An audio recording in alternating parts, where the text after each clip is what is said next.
Is President Trump really in control as far as the wars in West Asia are concerned? President Trump says that he is the one calling all the shots, even as Iran and Israel carried out a fresh wave of strikes on each other. Both countries have now announced cessation of strikes. The first announcement came from Iran, which struck Israel first. Iranian media said the country has completed its operation against Israel. Shortly after, Israeli officials also announced that the country is halting its attacks on Iran.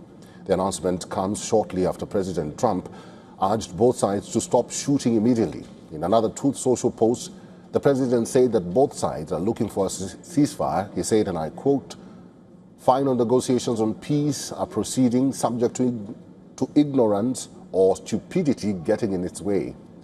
The blockade will remain in place and in full force and effect until a final deal is reached. Things should move quickly.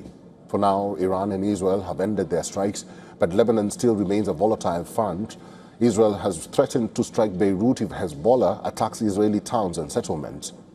But the Hezbollah-Israel conflict is not being fought in isolation. Iran has threatened strikes on Israel if there is no peace in Lebanon. In fact, Sunday's strikes on Israel were a sign of Iran putting that warning into action. In the middle of all this, President Donald Trump's relationship with Israel's Prime Minister Benjamin Netanyahu is being put to the test. The last two phone calls have been intense. On Sunday, both leaders spoke to each other, after which Trump said that he is the one who calls the shots, not Netanyahu.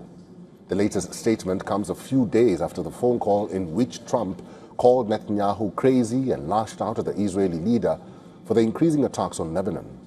Iran has been defiant on making Lebanon a part of the ceasefire, but Trump on Sunday said in an interview that he was not demanding Lebanon's inclusion in the truce talks, even though the Iranian side wanted it. Now, according to Trump, the parties are very close to a deal, but the whole trajectory of it depends on whether more attacks unfold in West Asia. The next few days and weeks could potentially decide if Donald Trump does in fact call the shots, and more importantly, will Israel listen?